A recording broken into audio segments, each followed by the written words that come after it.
Hey, welcome back to the channel. Once again, once again, thank God for another day. Waking up 6 feet over and not under, lying with another chance, no matter what the challenges are. You just have to make it through the day, one day at a time. Look what I have. Yes. My book, The Purpose of My Closure, How It Began. And we're doing a reading. We're doing a special episode, and I'm going through each chapter. And also, if you're interested in ordering a book, just email me, or you can find it on Amazon. Okay, I'm revising my website. It's like a one-man show, but it's God's show. He just gives me the grace and the mercy and the energy to do it and complete it with the spirit of excellence, because I didn't do that before, but I didn't know. Now that I know better, I do better, right? All right. So we're on chapter 4, The Dad I Remember. Okay. And it's so ironic because my father lives with me now and I take care of him. So you never know. You never know. And I don't regret it. I enjoy it. It is an honor and a blessing to be able to take care of my dad. Sometimes it's challenging, because you got the doctor's appointments, you got dialysis, you got to clean, you got to cook, you got to wash the clothes, you got to do the bedding. It's just like having, a private nursing home at your fingertips. But I do not regret it. I am truly blessed. Thank you. So let's get down to the nitty-gritty. I'm a little off time. I usually like to post around about like 2 o'clock. But as long as I post, I usually do it like about 2, or I do it the night before and do the premiere for like 2 o'clock. So I'm just a little tad behind, but you know what? I'm on time. You ready? All right, let's get into it. This is chapter 4, The Dad I Remember. And I am Cassandra Brand, aka MsAlexis. And like I said, there's a reason why I publish my name like that. Because every sinner has a past. Oh, every saint has a future, and every sinner has a past. So no one's perfect, okay? And I don't want no gossip people looking me up and trying to bring stuff up I don't even want to hear, okay? I don't even want to hear it. But I want you to hear this.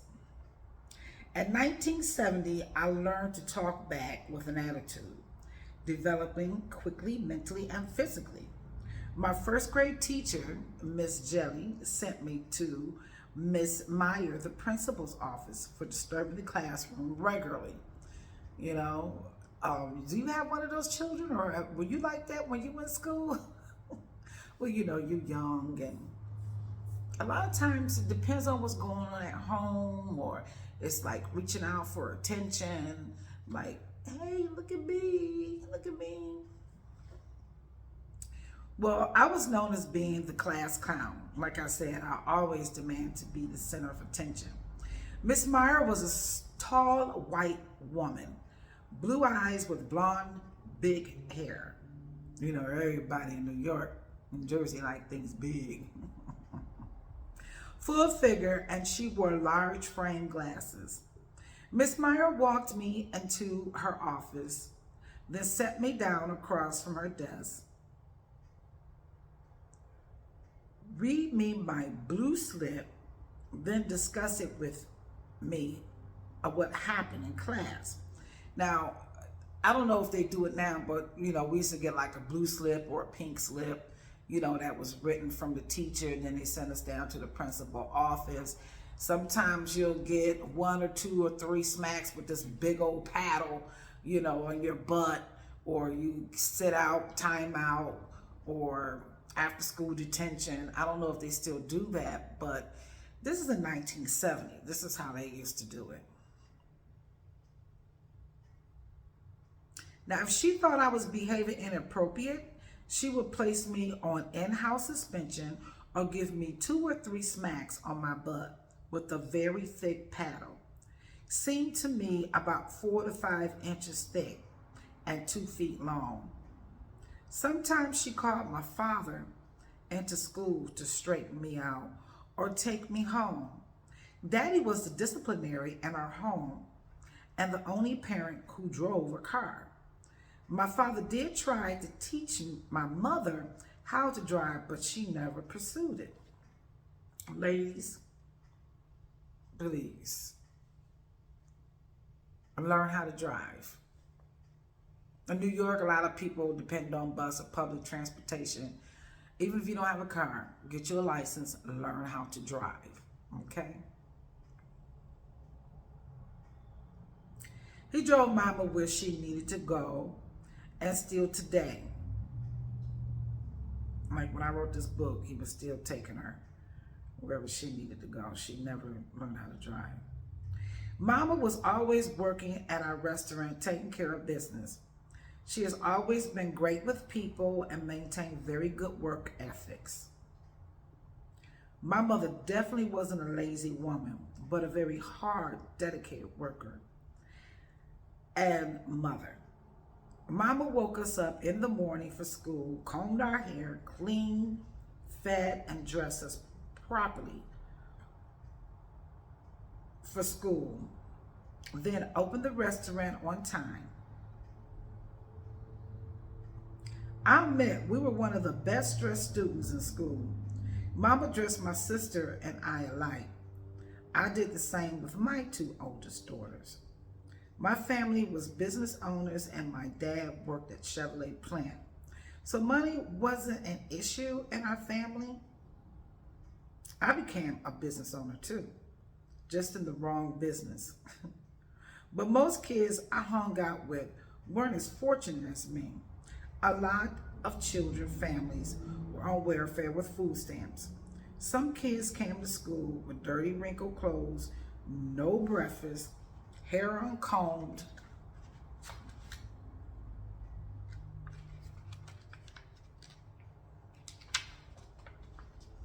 Excuse me, these pages are stuck together. And ran over shoes. My parents always made sure I had adequate money for lunch or to buy candy from the neighborhood stores before and after school. I shared with my friends all the time because it was only 2 children in our home. Most of my friends I grew up with had several children and their family, and their parents worked regular jobs. My parents had a cash flow of money on a daily basis. This is what I've grown to become accustomed to. My children were the same with their friends growing up. I made sure they ate breakfast every morning, combed their hair, and gave them extra money for school too. Now, are a lot of parents doing that, or they're so busy working 2, 3, 4, 5 jobs, or being a single parent, a father absent in the house because he's in jail, or he's on drug, or he's with another woman raising other kids, or the mother is hanging from the chandelier or swinging from the pole. No disrespect, okay? Because as we get into this book, I'm not no saint either, okay? But I'm just setting the foundation that hey, you're not alone. Sometimes when you hear these things, you be like, oh, I'm not alone. And then you begin to get closure. And I've been hearing the word closure a lot lately. A lot. And purpose. Excuse me. I remember my dad took me almost everywhere he went. He always said I should have been his first boy. Daddy took me shopping with him for our restaurants, inventory, and pay bills to teach me the value of a dollar bill. Daddy taught me how to cook while staying in the kitchen. He said, pay attention. He taught me how to use measuring cups and spoons from a red and white Betty Crocker cookbook, teaching me how to follow different recipes, adding his own touch to them. It's funny because he still do the same thing. I had cooked a meatloaf today, and you ain't got no tomato paste. What, you mean ketchup? Anyway, we made it work. Okay. But it was really good. He ate it all up with no complaints. So I know it was good. Because if it's something he don't like, he'll do this. Put his nose up and push the plate aside. He didn't do that today.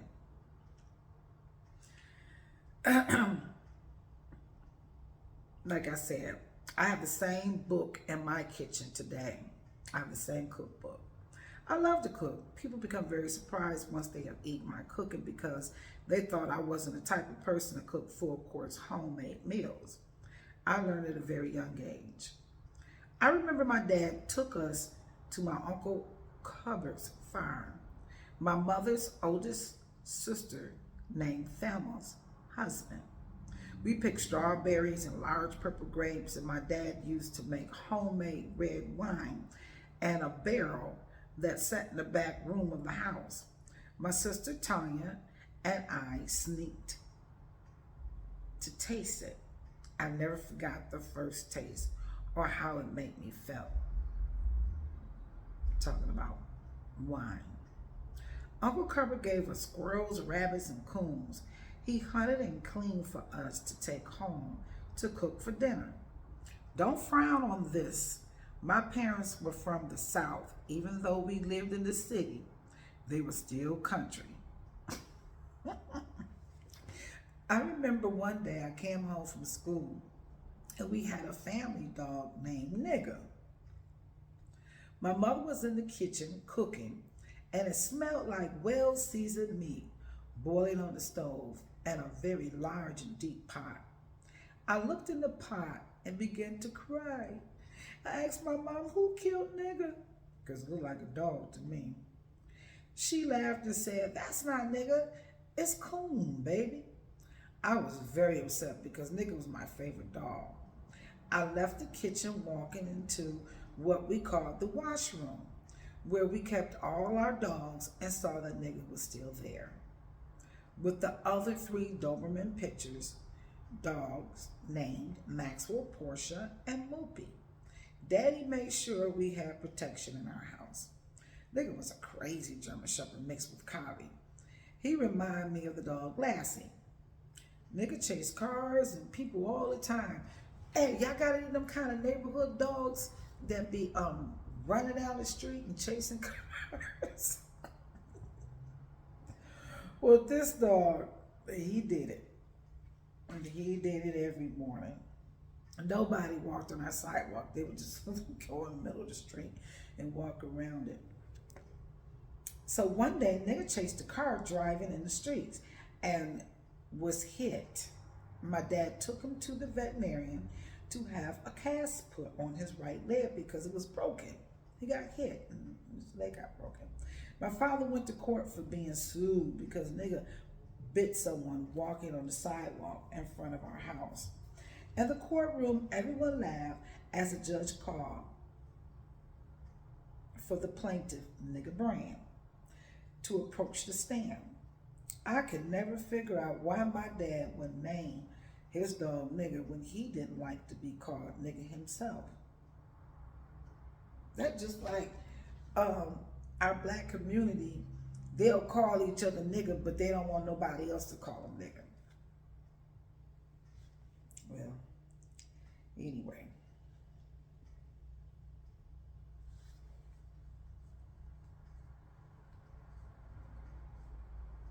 My father was a very prejudiced man. I remember on our way to the Thruway Mall for dinner, stopping in front of the Dairy Queen on William Street, where we went once or twice a week for ice cream. He was beaten with a police iron stick wrapped in black duct tape by the Cheektowaga police officers. As we were surrounded by a lot of Caucasian people,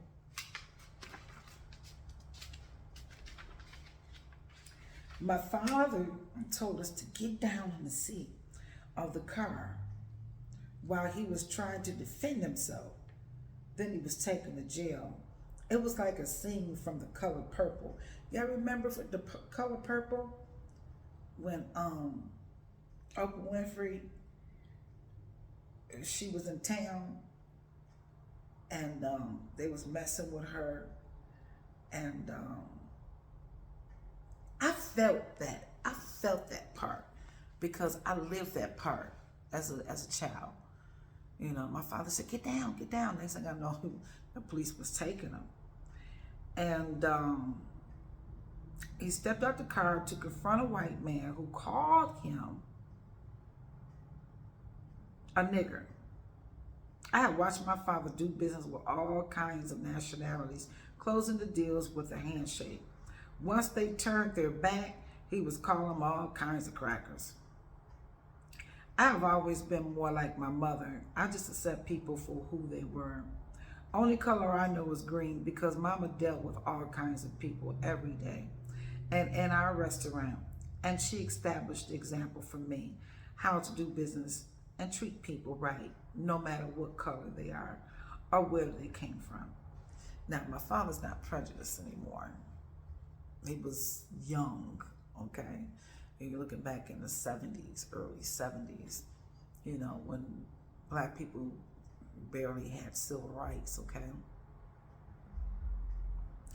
I don't know whose idea it was, but I remember when we had family nights after picking mom up from working at the restaurant, we would take pillows and blankets to the waterfront.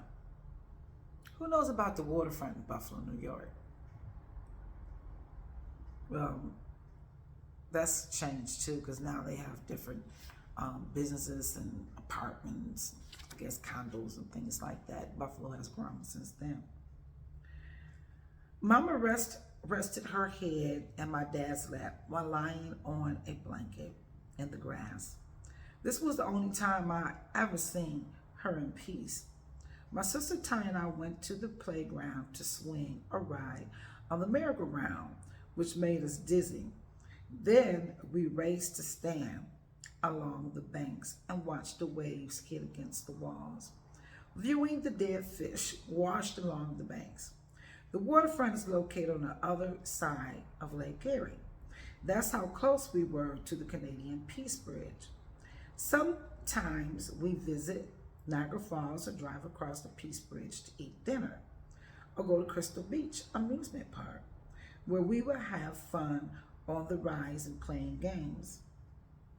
There were concession stands that sold hot dogs, cotton candy, and candy apples, but our favorite snack was buttercorn on the cob. For a sweet treat were ice cream cones. Daddy took us fishing with him on a speedboat in Lake Erie.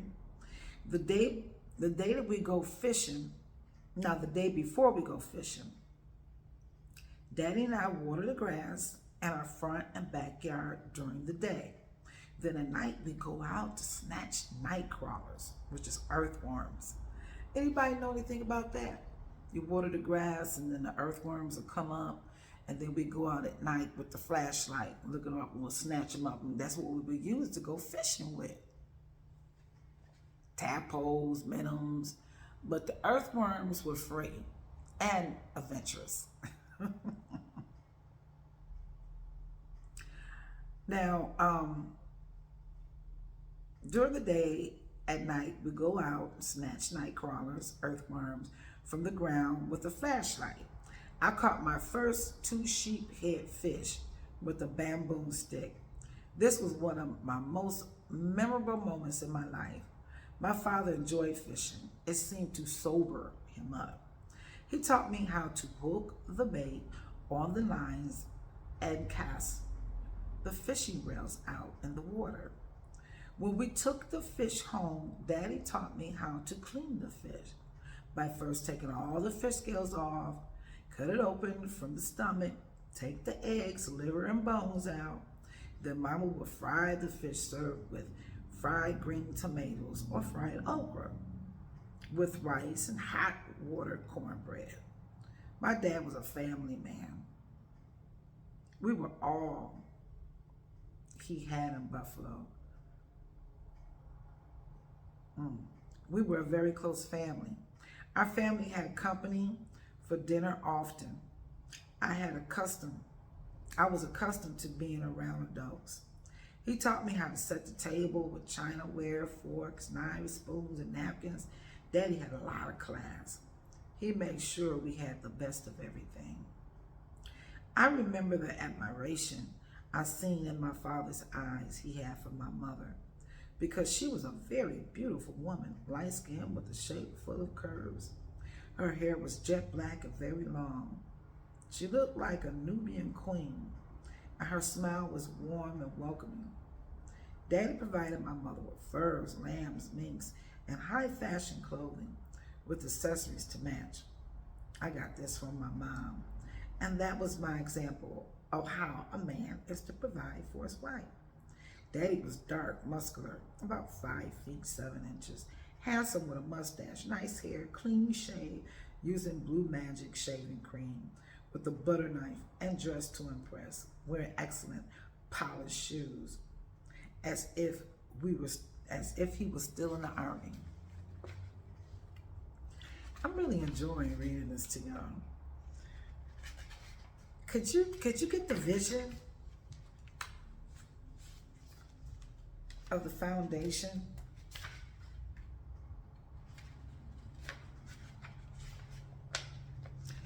I remember him teaching me about how to make syrup from the pine cone trees that stands about 50 feet tall in our backyard.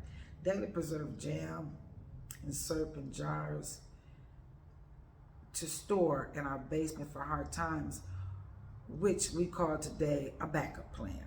Because the winter months in Buffalo were so treacherous, you never knew when there's a ban to be announced, meaning we were not to be allowed out of the house until further notice.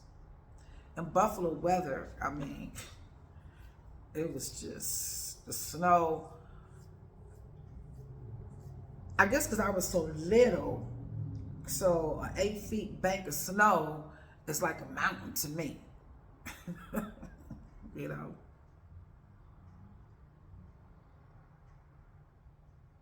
Daddy taught me how to cut and water the lawn, care for the flowers and plants we had surrounding our home that bloomed every summer. Our house was green and white, but later he painted it purple and white. Inside was natural hardwood floors with beautiful drop ceilings you can't purchase anymore today.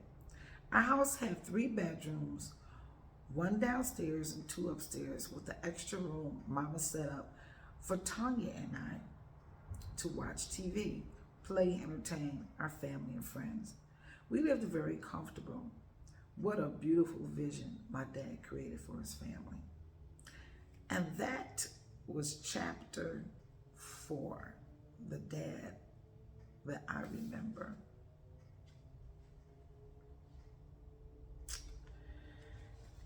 So if you have any comments, it's something that you can relate to. If you have any questions, please comment below, or you can email me, purposeclosure@gmail.com. Please subscribe, like, and share if you think it might help someone, or someone can connect or relate. I'm enjoying reading this. I really am. I feel very good about it. You know, hearing my thoughts, you know, hearing where I come from and my experience, and then looking at, you know, where I am now. It means a lot to me. And thank you for, you know, going on this journey with me. But it's not just for me. It's for you, and anyone else who can relate. It's not to open up Pandora's box. It's to get closure so you can enter to your divine purpose. Please check out the links below. We're growing. We'll find a lot of other things to add on. Like I said, if you want me to do this live, just let me know. I have figured it out. It's just about timing. So thank you very much. You have a very blessed and productive day. Ciao.